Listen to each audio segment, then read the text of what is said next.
आदाब नाजरीन, मैं उज़्मा शाहीन, ATN लाइव उर्दू में आपका खैर मकदम है।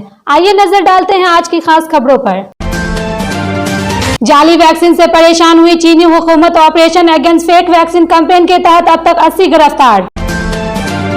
बगावत के बाद अमेरिकी सदर जो बाइडेन ने म्यांमार पर पाबंदी आयद करने का किया इंतबाह। किसानों की राह नहीं है आसान, टिकरी सरहद पर लगाई गई नुकीले कीले, गाड़ियों की हवा निकालने का इंतजाम। किसानों का मुल्क में चक्का जाम का ऐलान, दिल्ली बॉर्डर पर जबरदस्त किलेबंदी। किसानों की तहरीक पर पार्लियामेंट में मुश्किलात, राज्यसभा की कार्रवाई हुई शुरू। गाजीपुर सरहद पर पहुंचे संजय रावत, कहा महाराष्ट्र हुकूमत किसानों के साथ। बुधवार से 2 रोज के केरल दौरे पे बीजेपी सदर JP नड्डा इंतखाबी मुहिम का करेंगे आगाज।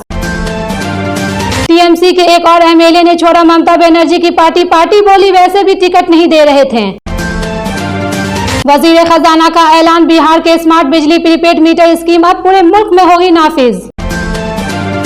मरकजी बजट में बिहार के 2 बड़े मुतालबात हुए पूरे, अब वजीर आला 7 निश्चय योजना पार्ट 2 को मिलेगी रफ्तार। बिहार के रेल मुसाफिर को पटना से बनारस और गुवाहाटी के लिए हाई स्पीड ट्रेन का तोहफा। वजीर आला नीतीश कुमार ने कहा मरकजी का बजट खसूस, वहीं तेजस्वी ने हुकूमत पर बोला हमला। बजट पर तेजस्वी यादव का तंजिया, कहा बीजेपी का इस मुल्क को बेचने का फैसला।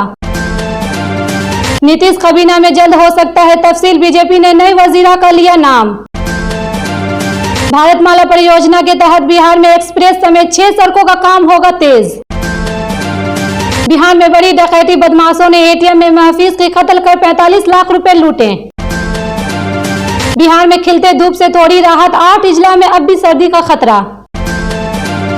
बिहार में कोविड-19 की वजह से 2 अमवात, 75 नए केस आए सामने।